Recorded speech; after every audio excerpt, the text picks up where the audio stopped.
Yo, yo, yo. Welcome to another NS9 Bucco Brew, powered by Defer Coffee and Tea.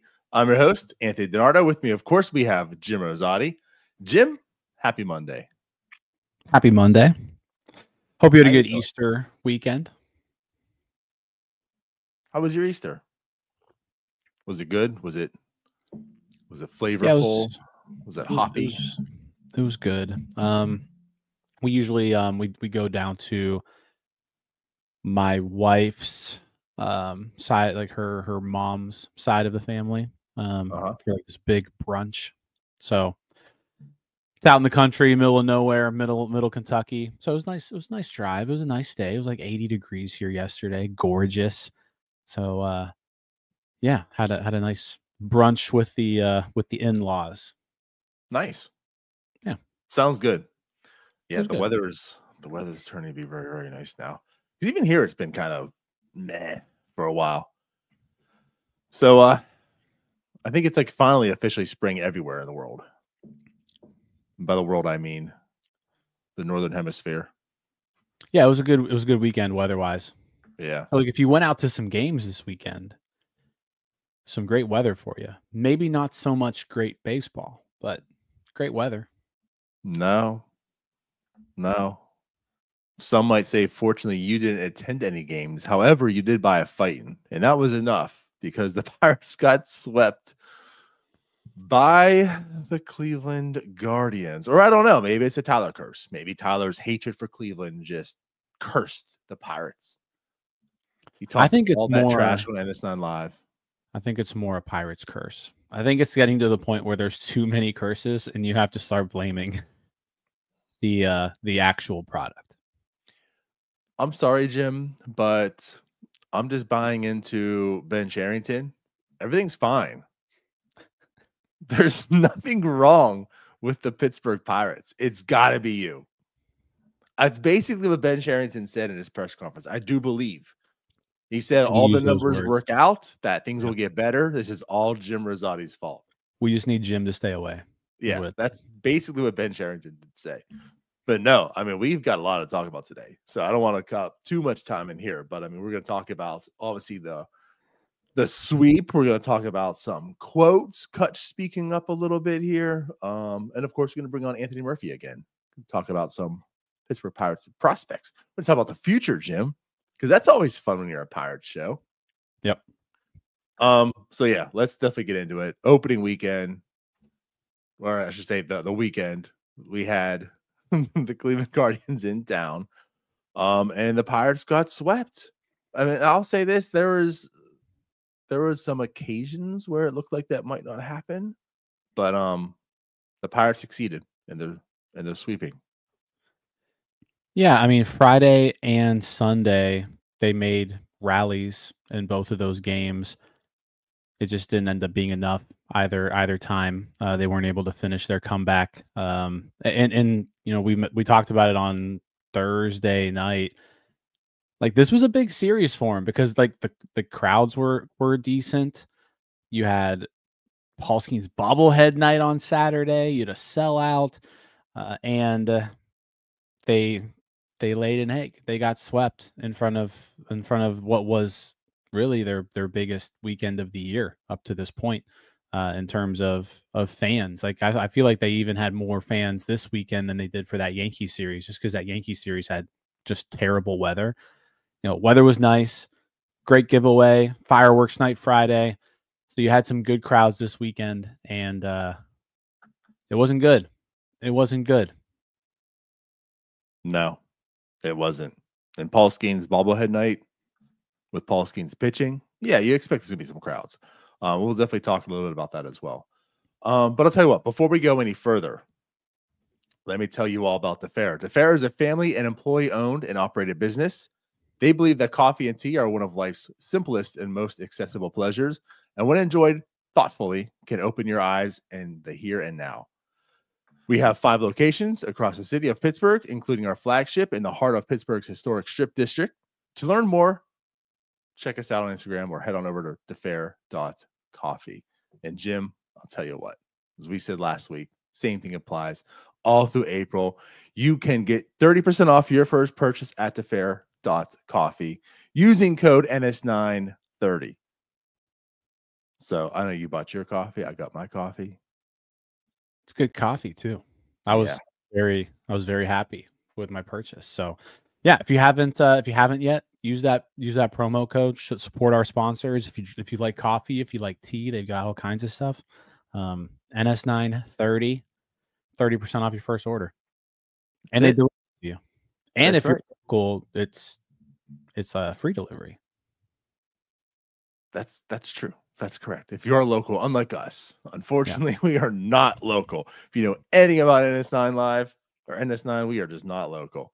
But yeah, 30% off your first purchase. And if you are local, I think it's on Fridays, you get free deliveries. So really can't really beat that. But yeah, go check them out again. DeFair, DEFER.coffee. And they have all kinds of stuff to buy too. So check that out for sure. Go ahead and support our sponsors here. We appreciate that. And use our code.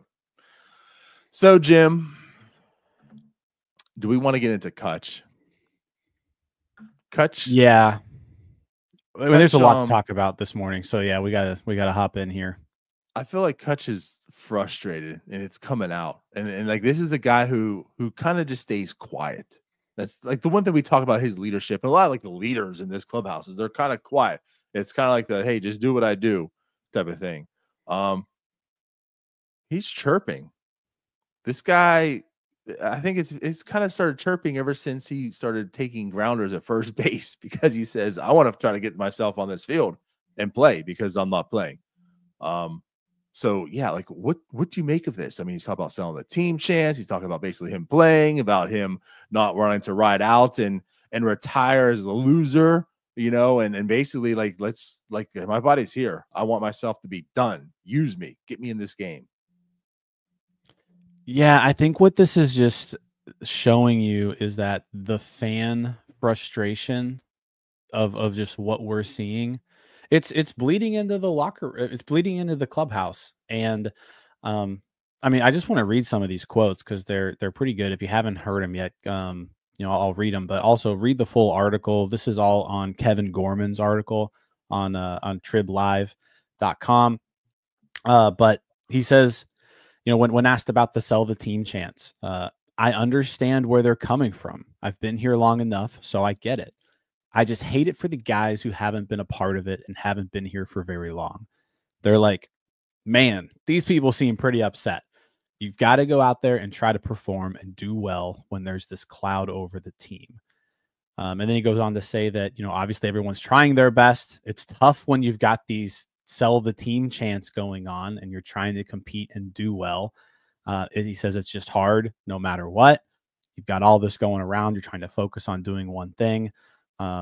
He also goes on to mention about how you've got guys who don't play every day showing up in the lineup with that cloud over them. So it's like they get their 1 to 2 starts a week and, you know, they're up to bat and they've got sell the team. Like it's hard for those guys. Like, so he's not making excuses. He goes on here to say that like, this is, you know, it's up to us to do this. He even says, you know, I'll tell you right now, I don't want to end my career. And hats off, I lost. I'm trying to do what I can. I want to do my best. I know the guys in here, they want to do their best. That's just that's not how I pictured things going. I'm just going to bear down as much as I can individually, do my job individually, and help in any way that I can, because that's what you can do. You can sit here and mope and complain and cry about it, or you can go out there and do something about it. And that's what I'm going to try to do. But he really kind of opened up and discussed that. He didn't really say specifically like what was being talked about in the clubhouse, but he did say like this is something that the team is talking about, and it's like they're noticing how upset these fans are, and they're trying, like they're trying to win, and I think it just comes down to, he mentions the lineup inconsistencies, and you can tell he's frustrated. He wants to be out there every day, but he's getting days off. And he acknowledges that, you know, I'm 38 years old. I probably need an occasional off day, but he wants to be out there every single day. So I think this is the first time we've had people like really sound off about like the fan versus ownership relationship in Pittsburgh. So this was Andrew McCutchen. Paul Skeens on Saturday said similar things about like, hey, it's our job. It's our job to go out there and win as well. Yeah, it's just like the way I take this is that like the team's understanding just how frustrated people are and that they're also frustrated. And I think what's nice here is like Andrew McCutchen says that like he gets it, you know, like he completely understands it. He knows why the fans feel this way. And I guess it sounds like he's probably trying to tell, you know, the rest of his team, especially the newer guys, the younger guys, like, hey, this isn't like they've been dealing with some shit here. like they're not really mad at you. Like it's misdirected. Like that, but this isn't just a 1-year thing where it's like they're upset that we're not hitting the ball this season. Like this goes back like 2 generations at this point. 3 probably. Yeah. But yeah, man, like this is difficult because at the end of the day, how Cutch states it here is I agree. Like, I understand. Like, I'm sure it's difficult for them. Like, I would much rather go up to the plate and hear cheers, not sell a team. I would rather hear that as a player. The same time as a player, I would rather hear it's okay than you're sitting the bench next game because that's unacceptable. The reason I say that is sometimes you just need to hear that, you know. And I'm not here to say right, wrong, indifferent in this, like the whole Sella team, and that's you guys do what you want to do. You know what I mean? I've not been an advocate of saying it. I've not been an advocate of you can't say it. Like it's just what it is. At the end of the day, the same thing with me. I understand why they're chanting it. I understand it. It's frustrating, you know, and right, it's not really directed at most of the players. We saw on opening day, there's probably a few that it is, right? But they're just fed up. And at the end of the day as well, you guys are 8-15. Like what Paul said, like that should be also be the message in the locker room. We understand and know that it starts with Bob Nutting, and Bob Nutting didn't expand a payroll potentially to allow Ben Cherington to add even more. And what Ben Cherington has done with what he's been able to use has been poorly executed, right? And then it goes down to Derek Shelton, and like what he's doing with his daily lineups are kind of confusing and whatnot. As Cutch is sitting the bench again, you know, most games. So like it starts top down, but like that shouldn't be the excuse in the locker room either. Like I don't want the players saying, well, I don't really care. It's what it is. We should be, you know, I should have given more reinforcements here. Like I want them to feel like we suck. We're 8-15, right? So like again, like when Paul said that, that's the perfect message. And again, like at the end of the day, the players are 8-15. I don't think they really deserve cheers, you know, and it kind of stinks. And that's kind of the nature of the game and the sport and the business they're in. But, you know, like if you're in New York, what are you expecting to hear? If you're in Philadelphia, what are you expecting to hear? You know, stuff like that. Pittsburgh's been kind of chill. That's why a lot of players kind of like Pittsburgh and stuff. And like you said, like the thing is, it's not so chill anymore because the fans are fed up. They're absolutely fed up. So like that's why I do like part of me does feel because it's a little unwarranted. It's a little unfair to the players. I mean, to just be 8-15 in April and going as hard as the fans are right now, it's kind of overkill. But it's not because they're 8-15. It's because for over 3 decades, this has been pathetic. And everything that the fans have been saying for this rebuild and coming into year 6, and here's all the problems you guys are going to see because you didn't address, it's all coming to fruition. And it's a huge, I told you so, you know? And that's the thing too, like the whole sell the team thing, I'm sure most people feel this way, but like, it's like when you're, a child and your mom tells you, do this or get out. Your mom's not really telling you to get out. Like, if you don't do that, your mom's not going to kick you out of the house. It's a threat. That's what this is. It's all threats. It's what the fans can do to express their discomfort and displeasure for Bob Nutting, for him to hear. Do something or sell the team. Yeah, I think that's the big message here. And like this isn't a 2025 problem. The start to the season has certainly helped fuel this, I think. Like if the team was sitting here at 15-8 instead of 8-15, Sure. you probably wouldn't get the chance. Probably wouldn't. Right. There might be a few here and there, but overall, you'd have some pretty positive feelings about what's going on right now. But the start to the year has certainly fueled this. I mean, let's call it what it is. This is a 46th year. This is a 46-year issue. Pirates haven't won a playoff series since 1979. They haven't been in the championship series since 1992. Since 1993, the team has put together 4 winning seasons. That's 32 years. 4 winning seasons. And they haven't put one together since 2018. That was 7 years ago. And they haven't made a playoff. They haven't made the playoffs in 10 years. So the fans are pissed and they deserve to be. And we're to the point now where, like, I remember that, what was it? It was a 20-year losing streak, right? But not from 93 to 2013. And I feel like the fan sentiment at that point was just like, we suck. We suck. But it was never like deeply rooted hatred like it was to this point, because in between that time there were some turbulations that the franchise went through. You know, it went through a couple ownership changes. It went through a potential sale of the team, and there was talk about them moving. They got a new ballpark, which was beautiful, right?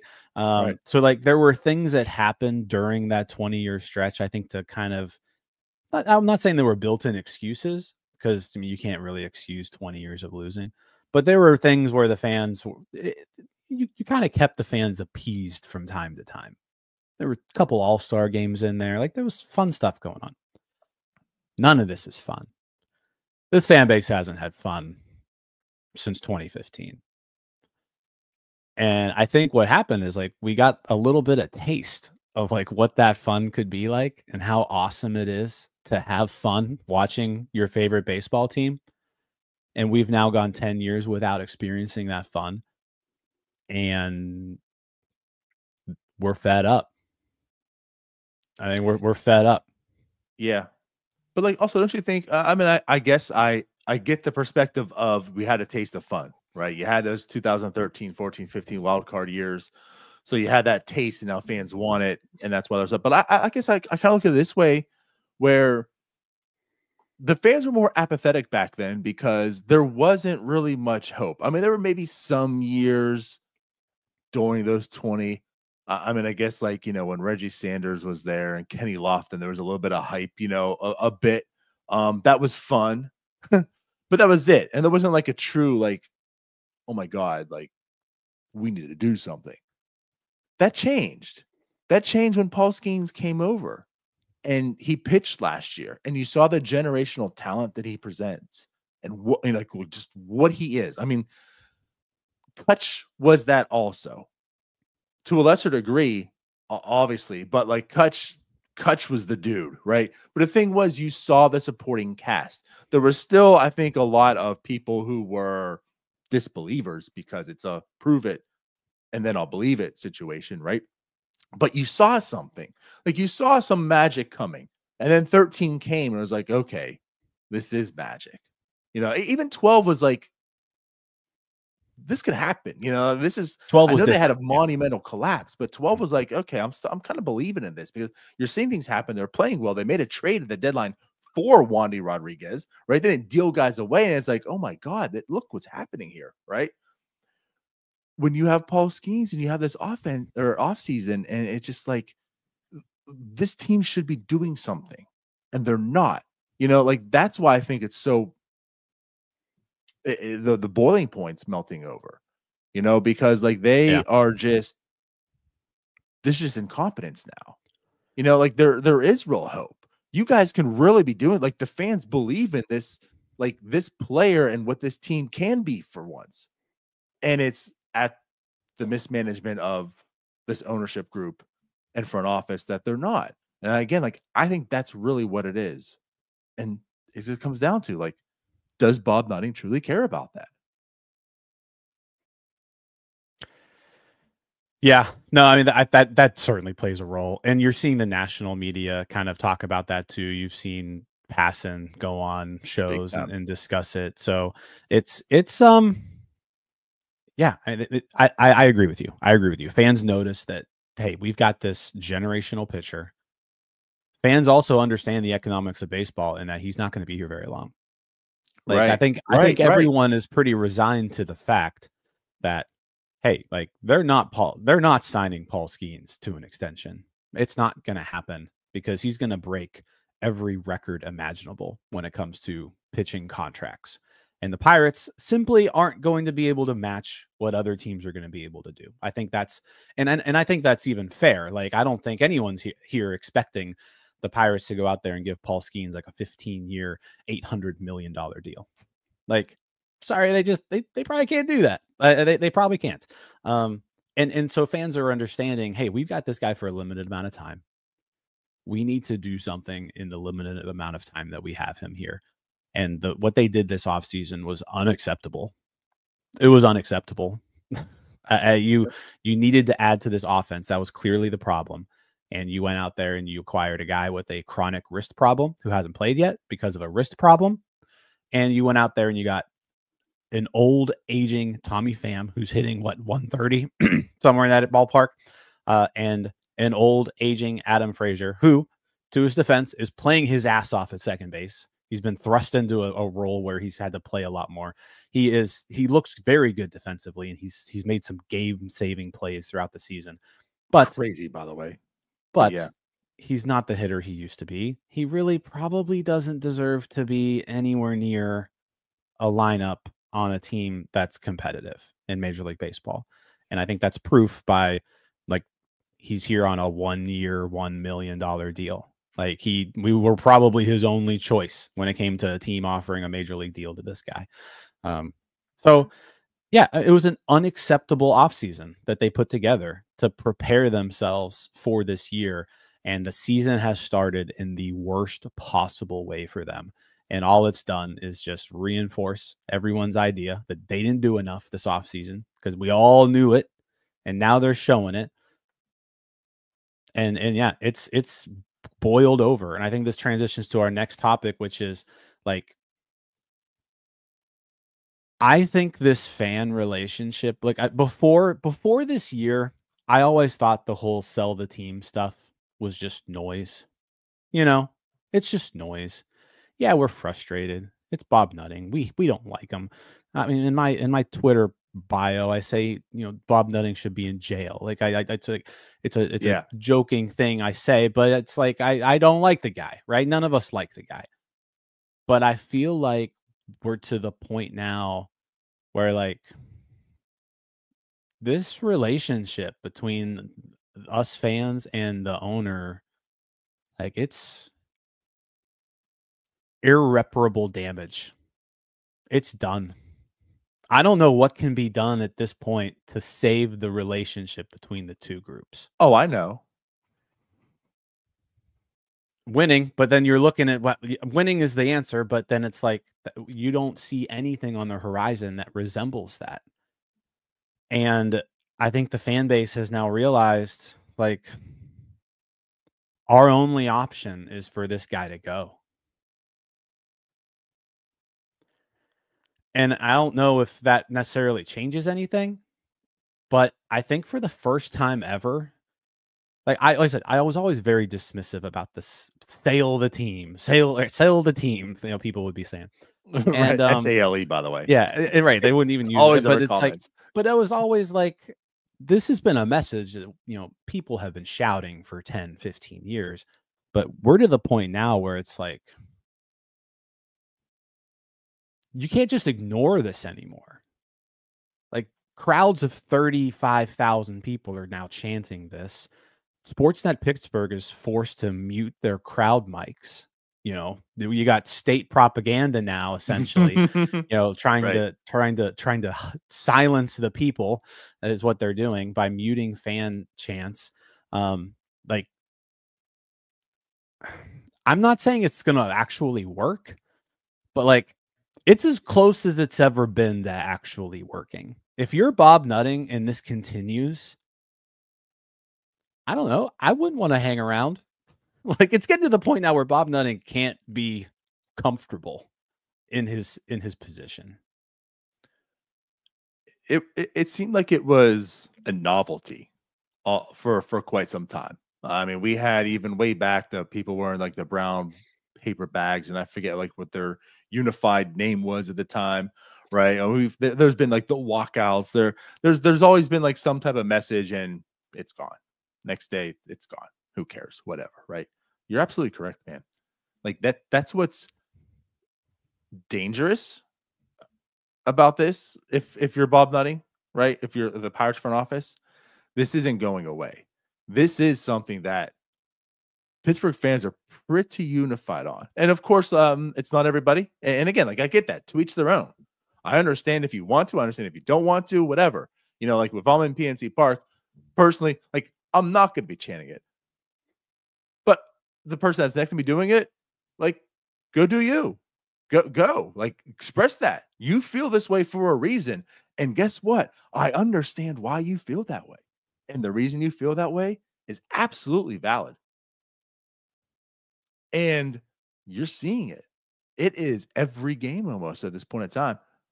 It's especially and typically, which makes sense, like when they're losing, and especially if it's bad play, which happens every game. Right. So like if they're 8-15 and this is happening, what's going to happen when it's August and they're 10 games under 500?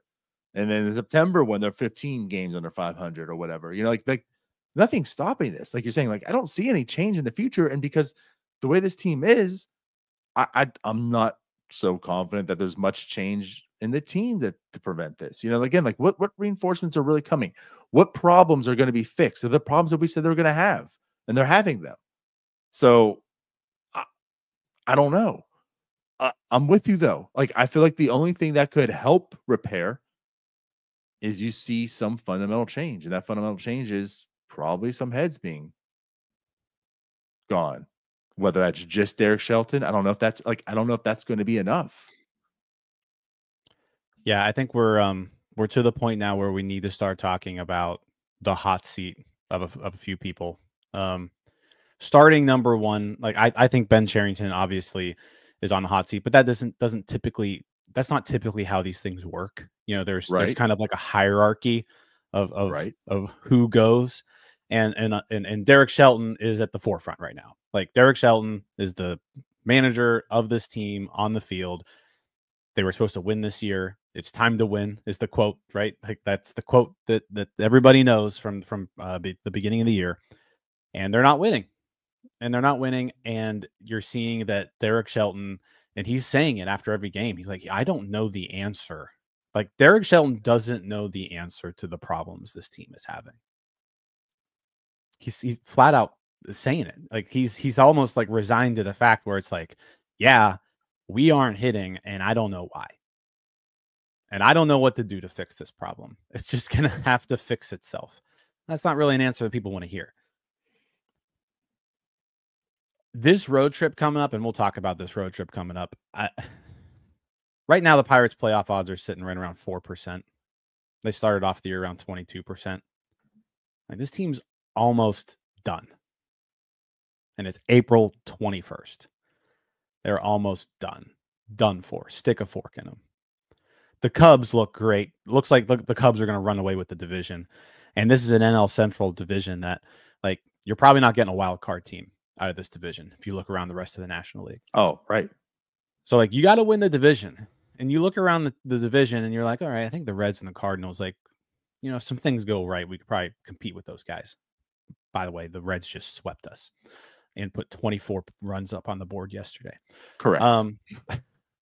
But you look at those two teams and you're like, we match up pretty well, I think. But you look at the Brewers and the Cubs, and it's like, these teams are better than us. You look at the Cubs, it seems significantly better than us. Mm-hmm. So like 4% odds might be too high at this point. And so you got to think Shelton's the first to go. And I don't think this is a big road trip. Like if they go 2-4 this road trip and they come back home at 10-19, 9 games under 500, and it's April 28th, your season's over. Like when you're 9 games under 500 in April, your season's over. It's just about over. And you look at the rest of the schedule, and like the Pirates just got done with the easy part. Like it's about to get tough. It's about to get tough for these guys. So like I don't see Derek Shelton. I honestly don't see Derek Shelton being the manager of this team, at least into June and probably even earlier. Like if it were me, if this were me running the team, Ben Cherington and Derek Shelton, I would call them into the office today, say, hey guys, you're not getting on that plane to LA. You're done. It's time to make a move. Like this isn't working. Neither of you are here anymore. Mm-hmm. And you'd have an interim manager, probably Don Kelly, and you'd have an interim GM, give it to either Graves or Gillis, whoever you want to give it to. But I'm not letting Derek Shelton manage another game. And I'm not letting Ben Cherington make one more transaction involving this team. Because what you're doing is not working. We need to switch it up. And that's just the thing. Go ahead. Yeah, like that's not going to happen. Like that's not going to happen today. But like I think we are fairly close to a managerial move because at this point the season is quickly slipping away. Well, listen, for the people who support, like even Niels on North Shore 9, one of us, for the people that support Derek Shelton for all the reasons, I get that. And that's why when he's in those press conferences and saying that I have no idea, well, the real reason is because you were given a terrible staff, right? For the most part. Like, I get that. You guys aren't that good. We didn't expect you to be good offensively. So there's part of that. The other part is we didn't expect you to be this bad. Like why is everyone else struggling too? That why is everyone terrible? There's no development going on and such. And like the whole I don't know. Like the problem is for 6 years, no one knows. Nobody knows. No one knows. We just don't know. And that's a problem. So sell the team. That's where the chance come. Anyways, I digress there. We weren't advocates for bringing Derek Shelton back. And again, it's been unfair to him. I get it. It has been unfair. And like I said too, and I think you and Tyler even said also, like he could go on to be a good manager somewhere else, afford him that opportunity, right? He's probably not going to go to manager right now, do what you need to do to get there again, but get a better opportunity, right? But at least you got some of this under your belt. This team just needs a new message. That is the big thing. Like it's time to turn over. It's time to get this, whatever message, whatever's been going on with the players right now, it's time to flip the switch and win. Well, they didn't do that. And what did that do? That made Ben and Derek kind of tied to the hip, we said. Now, Derek can still be as a scapegoat, but at the same time, like, didn't Ben kind of say that as well? Like Ben's quote was, we need to be accountable together.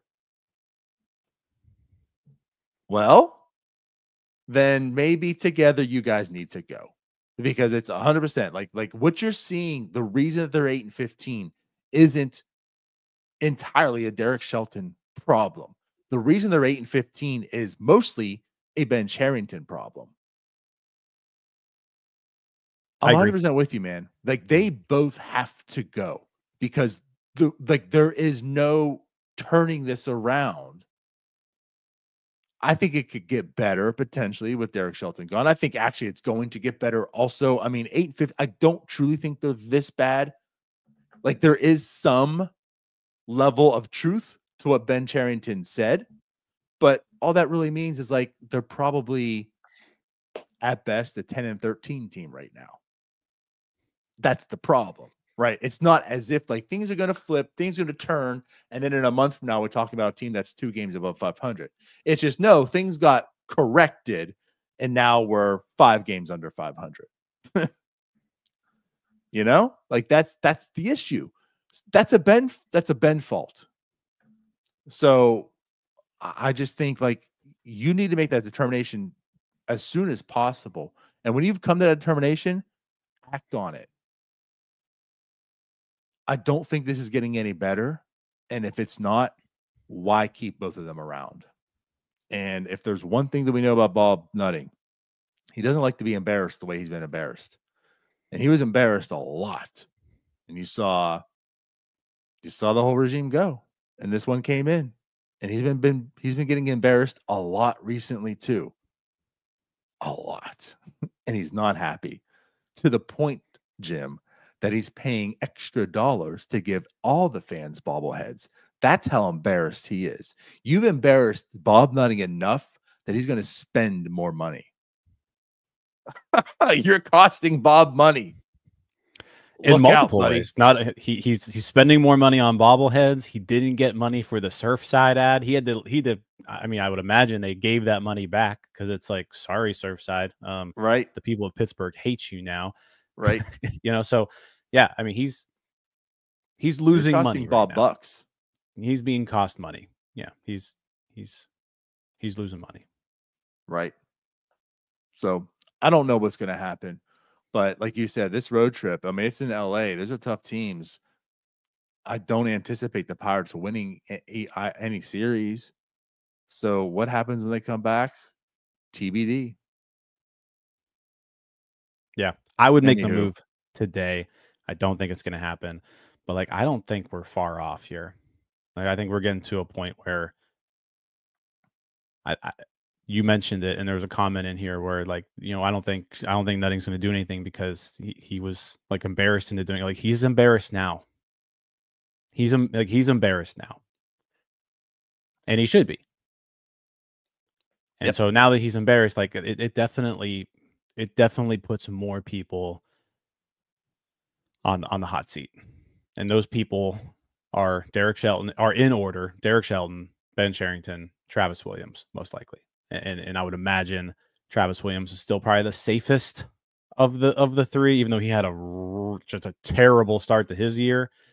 But the on-field product, if it continues down this path, Shelton's going to be the first to go, and Cherington should not feel comfortable right now. Oh yeah, no one should. But I just want to add this before we get to Anthony Murphy. Also, I know like the length of days, there's a big gap. But Bob Nutting ended the season also embarrassed. The whole IKF and Rowdy stuff, from everything I understand, I think a lot of us understand, is like Bob didn't know any of that. And he was embarrassed then. So at the very end of last season, at the very start of this season, when baseball has been being played, Bob's been getting embarrassed. And just think about the quotes he's on opening day. I've given the tools. It's up to them to play the games. Like that's like kind of the first time Bob's kind of put ownership on someone else. Like, you know, he's kind of talked his whatever, blah, blah, blah. But he kind of put the pressure on them that day. And you could disagree with him, but regardless, his talk was, it ain't on me, it's on them now. If they fail, it's on them. That's pretty much what he said. Yeah. This ain't a me thing. If we're not good, it's on them. And well, they're not good. And they're embarrassing him. I don't know, man. That's what I'm saying. Like, I kind of feel like something's coming here. Everyone's like on their last leg. That's it. I One agree. more screw up, you're out. All right, let's move on. Yeah. All right. So Anthony Murphy from Bucs On Deck. He was in Greensboro this weekend, checking out the Pirates High A affiliate. So we are bringing Anthony on. Murph, what's going on? Happy Monday. Good morning to you.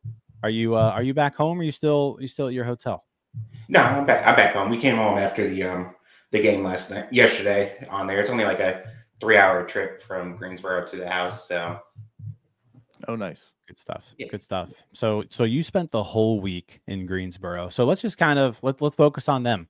Let's focus on them this morning. So I think you saw, I mean, from what I can tell, you saw some pretty fun offensive performances from a variety of people. Let's lead off with like who was the most impressive person you saw? What were you going there to specifically look for? Who impressed you? Who maybe didn't impress you? You know, that sort of thing. Well, I think the person that kind of stood out the most, just from a stuff standpoint, had to have been Antoine Kelly, just because I had a chance to talk to him on Tuesday, the day before his start, and he dropped a hint saying that his fastball velocity was up a little bit, but he didn't say that he was like pushing triple digits, which he hit triple digits during the game that he pitched. And crazy. Yeah. I guess it was lucky too, because the stadium radar gun wasn't working the first 2 games of the week, but Josh Norris from Baseball America was at the game as well, and he had his he had his own radar gun, and he was tracking it. And at the end of the first inning, I turned and I looked to him. I'm like, "Well, how hard was he at?" He said, "Oh, he hit 100 miles an hour on that last pitch." And it actually took me a second to like process what he said, and I was like, "Wait, 100?" I was like, "Oh, okay." Well, he told me his velocity was up, but he didn't tell me it was up like that. So, and then he gave me the radar gun to use during the second inning, and he topped at 98 again in the second inning. So, and he's a guy who averaged like 93, 94 last year with the fastball. And for him to be sitting like, he sat around like 95, 96, and then he was getting up to 98, 99, 100. That's a pretty significant jump for someone who's still, I think, 21 years old. Yeah. And he's off to a great start. So like the results are matching the stuff right now. So very small sample size, but 11 innings, 13 Ks per 9. The walks are down too significantly for him. So you kind of think, hey, like maybe there's a starter like this. Like, what's his arsenal like? Is this somebody who can stick at being a starter, or do you see him, especially with this new fastball, like can he be fast tracked to the majors, via the bullpen? What are your thoughts there? I think he could be a starter. I think the thing that you'll have to watch is like the frame isn't overly like he doesn't have like a taller. He's listed like right under 6 foot, I believe. So I guess that'd be a thing. I mean, that never turned out to be an issue with Jared Jones. I guess he doesn't have like the prototypical starter's frame. But he has a starter's arsenal. Like he was mainly fastball, a changeup last year. He throws a cutter and slider with it as well. The slider looked like it's taken a nice noticeable step forward. He's kind of lacking that last year in Bradenton. So I believe right now, like at 21, like he's still fairly young for the level. He's someone that I feel like could remain as a starter, and then like worst case scenario, go in the bullpen and kind of let him go with the fastball cutter, fastball changeup kind of thing. So. Yeah, listed 5'10", 183. Yeah. So it looks like he's a little like, I mean, that stuff is like, obviously they don't update that very often, but but he does look like he's filled out a little bit more than that. But yeah, he's not the tallest or something like that. So and I gotta say, like, not someone who I really even had on my radar at all going into this year. I've seen his name like sprinkled on some prospect lists in terms of just like guys to watch and stuff. Mm-hmm. But yeah, I mean, you hit 100 as a 21-year-old, and people are going to start noticing. They're going to start noticing you, because there's only a handful of people in the system who can do that. And Antoine Kelly has now kind of put himself in that position. So that's very, very cool. I do want to talk about, because I said something earlier this year in the Discord, and my exact words were, Javier Rivas is a non-prospect at this point. Mm-hmm. That was my quote. Mm-hmm. Am I wrong? Am I wrong, Murph?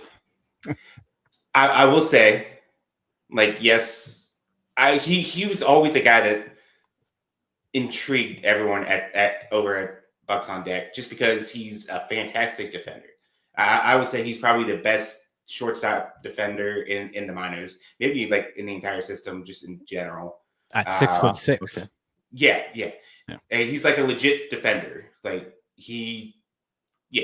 it's just always, strikeout rates, couldn't really elevate the ball. Showed a little bit of power last year, but again, like it was mostly on the ground and stuff like that. This year, he's come in and he's elevating the ball more. So the power's starting to show up. I talked to Blake Butler. I actually had a chance to talk to Rivas as well. And Butler said, like, the first thing he noticed, like, walking into spring training was, like, this guy looks like he, like, noticeably strengthened up. And then they got to the batting cage. It's like, oh, well, this is actually legit. And I talked to Rivas. He made some swing changes. And I think obviously you always worry about the whole Greensboro effect and stuff like that. But like with him, there's more noticeable contact, and like the power is due to like when a power is more to like a swing change, I'm more in line to think that it's legit compared to like he's walking in and doing all the same stuff that he did last year. And he just happened to be walking into more pitches now. He went out and noticeably did some changes, and now it's he's reaping the benefits so far. He had a run similar to this last year in Bradenton, and then maybe cooled off a little bit.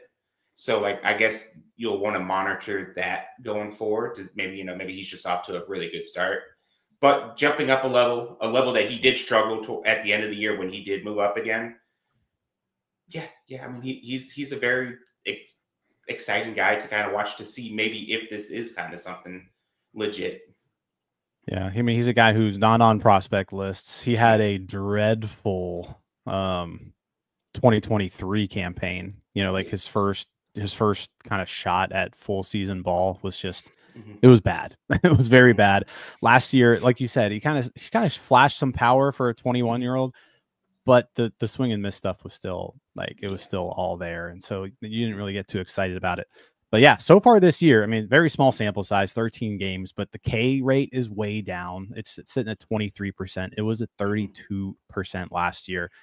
He has 4 homers already. He had 2 this past week. He's hitting 380, slugging 680. He's got a weighted runs created plus of 194.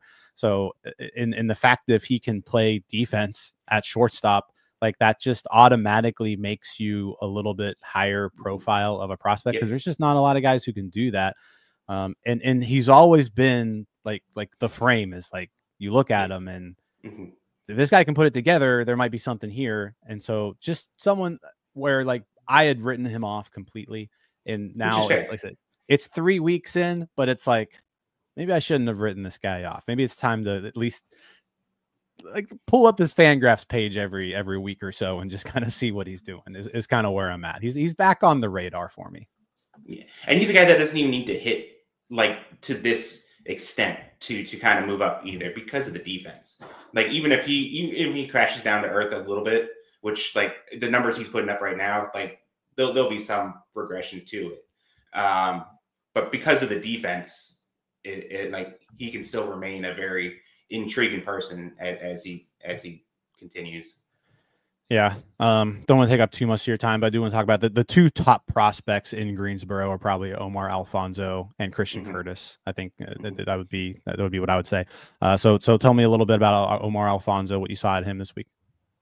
I think Alfonso's taken a pretty good step forward defensively, and that was something that he, like, when I talked to him at the end of last year, that's something that he said that he wanted to focus on. He even mentioned the fact that like down in Bradenton with the ABS, that maybe he got a little bit lazy with the framing and whatnot. So like he was kind of glad to get to Greensboro to where like the focus was back on that and being like a more well-rounded catcher. And, so he looked a lot better defensively. There has been a little bit more swing and miss this year to his game. He's still walking at a pretty high clip. The power's still there. He's a guy because of the size that like you kind of, the safe bet would kind of probably say that he'll be like a first baseman down the road, but like the power's legit. And I think I remember like, what like Longenhagen said when he came on with you guys, like at 50, like he hits the ball hard, and he hits the ball hard a lot. So yeah, even if he has to make the shift to first, he should be fine.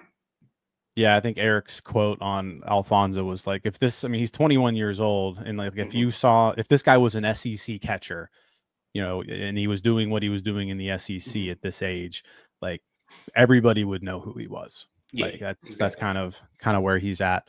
But yeah, he had a good week. He's off to a really good start to the year, and he did have a cup of coffee at Greensboro last year. So maybe he's a guy who's a candidate. I mean, he's only 21, but I mean, if you keep crushing the ball like this, like there's no reason to keep you at Greensboro much longer. He played when I was down at Pirate City for spring training. He played a lot of his games with like the AA players. Yeah, and I know they did that with Tamar like the previous year, and then he still ended up starting in Greensboro. But like, I mean, they think of him pretty. They obviously think of him pretty highly because they put him to the test during spring to see like how he would compete. And the games that I saw, he did well. He fared well. So good. Christian Curtis, the other, probably the next top prospect on the team, didn't fare so well in his one outing. What's the scouting report on Curtis this year? How does he look any different? The stuff looks good, and the stuff like I think it's a lot of the same. Like the stuff's really good. How's the control going to be on the day? He's had a really rough start to the year. I will say, like if you look at it, like he gave up 7 runs, but only 2 of them were earned. The defense did not have like the best first couple innings. He gave up a ground ball the first pitch of the game, and Escoto like botched it. It was very routine. The outfield misplayed a ball in the gap like really badly, let a couple runners score, and then there's like another error in the second inning that should have ended the inning, and it didn't. And then that's when he gave up the home run. So the defense didn't really help, but also at the same time, like he did throw some pitches where they shouldn't be thrown, and he got punished for it. So it's a lot of the same stuff. Like it's super intriguing. He has like a starter's arsenal because he can throw 4 or 5 pitches. They're all really good, and when they're in the zone, they're really hard to hit. I think he played in the Arizona Fall League last year, and he told me the biggest takeaway is that he felt his stuff is just as good as like anyone else's out there, and that when he can keep it in the zone, he can get just about any hitter out. So like he's confident with it, and it's just a matter of trying to get it in the zone on a consistent basis. So. Yeah. Okay. Before we let you go, one guy that we didn't mention that you want to talk about, or Denardo, you have a question? I have one guy. We can keep it quick. Shalin Polanco. That's probably the guy that I was going to bring up. Back on some radars. The skill set has always been there. Like he can play defense really good. He made like this incredible long running catch on Sunday to where like I didn't think anyone would be able to get to the ball. He got to it, made it look fairly routine. The power's there. It's just I think a lot of it, like he's put a lot of pressure on himself to perform well because of the bonus, because of the expectations and stuff like that. And I think there'll come a time when like maybe he realizes that, like, hey, I'm really good at this game. Let me just go out there and play it, and like it'll all kind of come to him. And it's crazy to think that he's still just 21, and he'll be 21 the entire year. So yeah, he really just turned 21 in February. Yeah. February. Yeah. Okay. Well, Greensboro's in Bowling Green this coming week, Murphy. What pitcher should I go, like, who should I try to line up my week to see? I believe this week will be a two-start week for Antoine Kelly. So you should have 2 chances to go see him. He should be like the Tuesday, Sunday guy. Connor Wheatgraff, he's the 6th round, 6th or 8th round pick for the Pirates last year. He's a pretty similar or pretty interesting guy. Kind of reminds me of Anthony Solometo in certain ways, as far as like lefty, awkward lefty kind of thing, but just without the funky delivery kind of thing.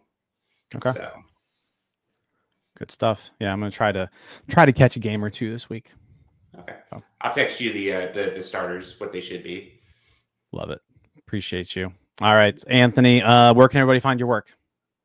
Bucs On Deck Substack, daily features, that kind of stuff. I'll have some more stuff on the trip, kind of like just wrapping it up here in the next couple of days.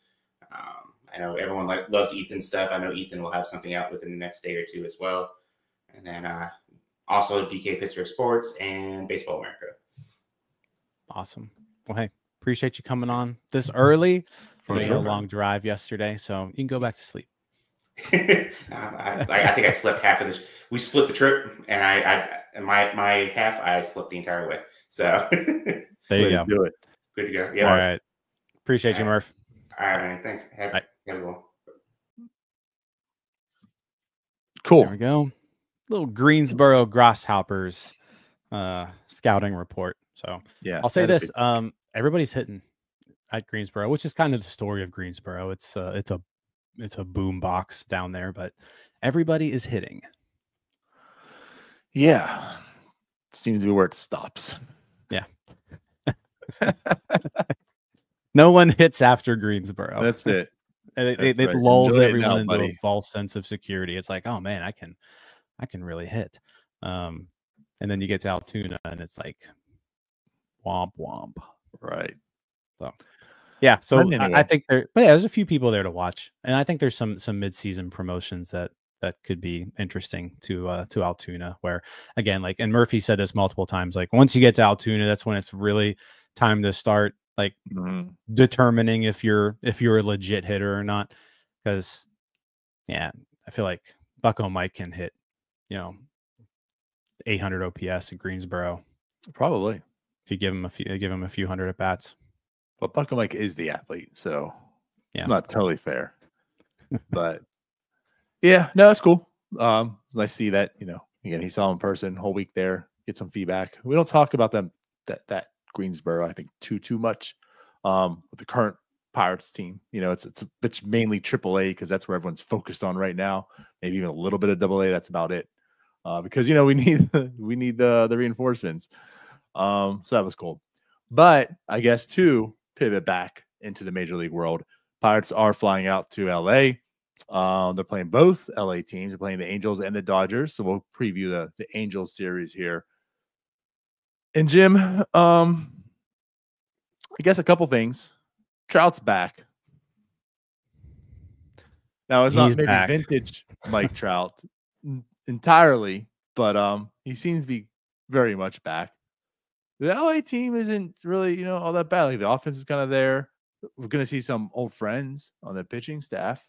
I was going to say the pitching rotation is going to be pretty interesting, and yeah, this is an Angels team that I think everybody for the most part wrote off going into the year, but yeah, like Mike Trout is back. He's putting together, 8 home runs on the year. Imagine a Pittsburgh Pirate having 8 home runs at this point. So like I think the team just got their 8th. Joking, but it's not that far off. Yeah, he's it's not quite the batting average in the OBP that you're used to seeing with Trout. He's got a super low BABIP right now, but the pop is all the way back. So he's obviously going to be a weapon. They've got another, like Jorge Soler is there, who again 4 home runs. Like the power, like this is a lineup where you kind of look at them up and down, and there's some talent sprinkled through this lineup. Zach Neto, not having the best start to the year, but he just returned. Yeah, he that's true. Two games, so he was hurt. 3 games in. Kyron Paris all of a sudden is hitting the ball like crazy. He's only 23 years old. Joe Adell is actually putting together like a Joe Adell type season, but striking out a lot. And yeah, so I mean, it's a team where it's far more interesting than the Pirates. I think you look at the lineup up and down, and there's at least like 7 major leaguers in this lineup. That you feel like can kind of beat you at any point in time. And the pitching staff, like we're gonna face Jose Soriano, who was a Pirate for a few weeks. Actually, did they carry him the whole year? I think it was 2021 year. He was almost. Yeah. Yeah. So I mean, he was a Rule 5 pick who was hurt, and Injuries. they just didn't keep him. But they return him to LA, and all of a sudden he's turned into a pretty good starting pitcher. I mean, he's 26 now, but he And had not a even as really a good. reliever, like as a starter. Yeah, he's been starting games. Last year, 3.42 ERA in 20 starts. This year so far, 4 starts, 3.16 ERA.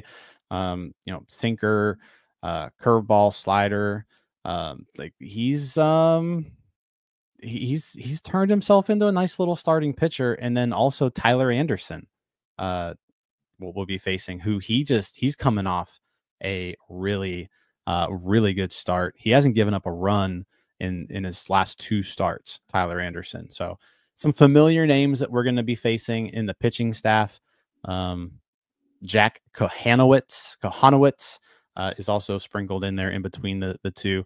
I think what I'm most interested in seeing is, I mean, Carmen Majinski's lined up for Thursday for the Pirates, and we've kind of been talking about like how long is this Carmen Majinski experiment gonna last?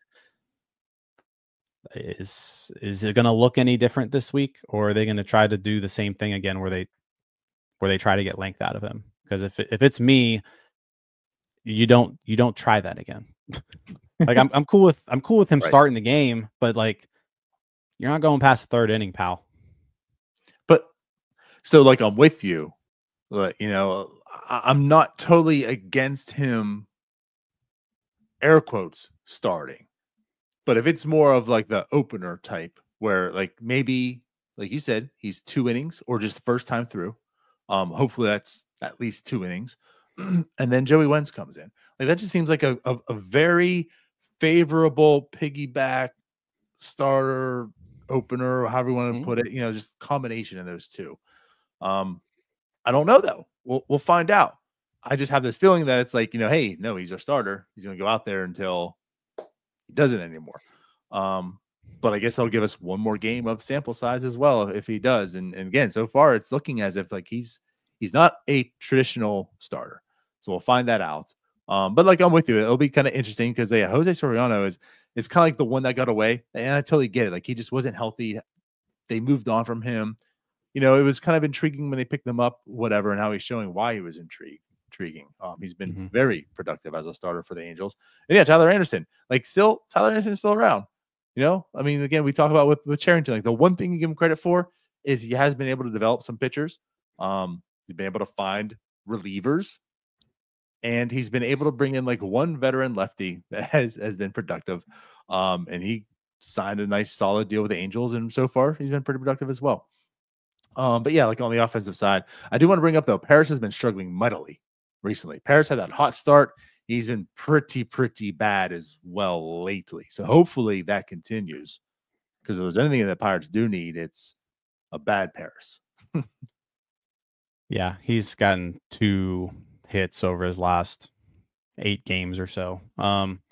Yeah, striking out 44. He's putting up jack numbers right now. Basically.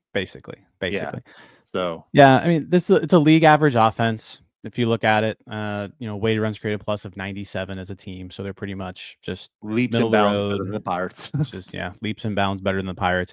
The one area that the Pirates I think could exploit here, and we have seen the Pirates excel late in games in the series. Like they made 2 rallies. This bullpen for the Angels is terrible. Yeah, Kenley Jansen is very good as their closer, having a great year, but the rest of the bullpen stinks. They have the 28th best ERA in baseball, 5.37 ERA as a bullpen in 67 innings. They walk a ton of people. They give up a bunch of home runs. This bullpen gives up the second most. They give up the second most home runs in baseball, and they give up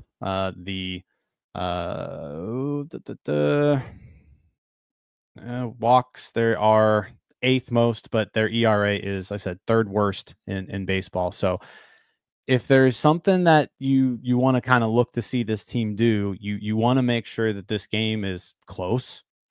Get this game into the bullpens, because that's where the Pirates have an edge in this series. It's really their only edge, starting pitcher wise, especially when you look at who's lining up: Falter, Heaney, Majinski versus Soriano, Kohanowitz, Anderson. You know, I would say that's a pretty even starter for starter, you know, between the three of them. But the bullpen is the Pirates' edge here. So get the game into the bullpen and see if you can put something together. I think that needs to be the way that you win these games.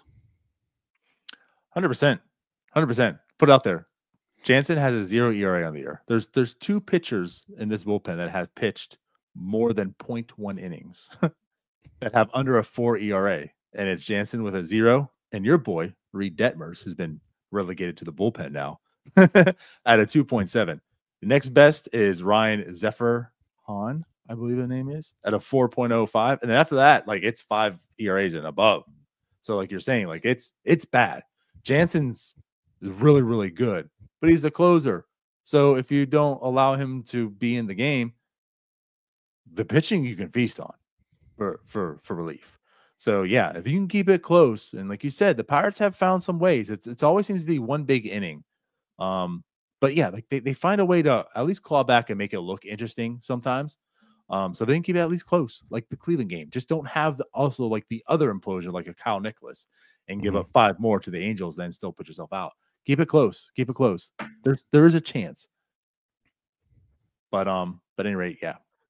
Yeah, I mean, the Angels aren't world beaters by any means. They're 11-10 on the year. You know, they're not expected to make the postseason, especially in that AL West. Like I said, but the offense is fine. The starting staff is probably not that good.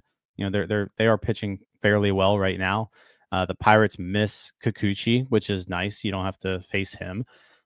But yeah, I think the way you win this series is if you can knock a starter out early, if you can make them work and you can get into that bullpen and get deep into that bullpen, I think you've got a shot here of doing some damage, because these guys, for the most part, they stink. Just to put it bluntly. Something to add here as well, because you do have Heaney and you do have Falter matching up. Angels are 24th in the league versus lefties as far as offense goes. So they're league average, but they don't fare well against lefties either. And Heaney and Falter have, I mean, again, like Falter had the one game where he struggled. He fought through it, wasn't that great. And Heaney had like the 1 inning. But like outside that, like them two have been pitching quite well, especially Andrew Heaney as well. So like that's I'm really interested in this matchup also, because again, like it is the Angels. They're not a pushover, and there's some people that are struggling. Like Taylor Ward's not having the season he typically is having either, right? So he can come and normalize this week or whatnot. So like again, like the matchups are solid, but yeah, like Andrew Heaney and Billy Falter, like do they continue pitching as successful as they have, especially in Heaney, right? Yeah. So so there's that. Yeah, and I'm sure Heaney's faced the Angels quite a few times too in his he's coming from the Angels as well. He probably knows a lot. Yeah. He knows Trout's weaknesses. Which, by the way, speaking of the whole lefty thing, Mike Trout reverse splits throughout his career. 176 weighted runs created plus versus righties. Against lefties, it's only 156, Donardo. Only 156. What a turd. Yeah. Go get him, Andrew Heaney. So Falter and Heaney are about to feast. Oh, boy. Mike Trout has no idea what's coming. But at any rate, yeah. So, again, like this, the thing is, though, too, like this is why this series especially is important, is because this talk that we're having now about the LA team won't be the same talk about the Dodgers. The Dodgers are none of this. So, like, if you want to come back feeling somewhat good about this road trip, you definitely have to take care of the Angels, because it's going to be a tough task taking 1 of 2 from the Dodgers. It just is. That's the reality. Like, they should understand that, right? Have to capitalize. Taking 2 out of 3 from the Angels is, I'm not saying it's a must, but like it's kind of a must. If you don't take 2 out of 3 against the Angels, you are most likely not having a 500 road trip. Right. Most likely. Now, again, the Pirates, we all know that magical sweep they had in LA. Who knows? It can happen. It's baseball, but I'm just saying the odds are you probably need to take care of the Angels. You know who fueled that, though? Tucupita Marcano. Why? Because he bet on the Dodgers. Tuke was betting on the Bucks. He had that was one of the 3 bets he won. That was one of the 3. Tuke was all over that. Tuke was all over that series. Yeah, he knew. He knew, buddy. Well, there's that, I guess. Anything else we want to discuss? I don't think so. There was a lot to talk about, and I feel like there was so much we didn't even really get to. It was a pretty jam-packed weekend. But no, this is a huge week for not only the Pirates, but like for individuals within the organization. This is an important stretch of baseball when it comes to the short and long-term future of the Pittsburgh Pirates organization, I think. I agree. I hate to say too, like 9 games in April seals the deal, but I like a team for the Pirates.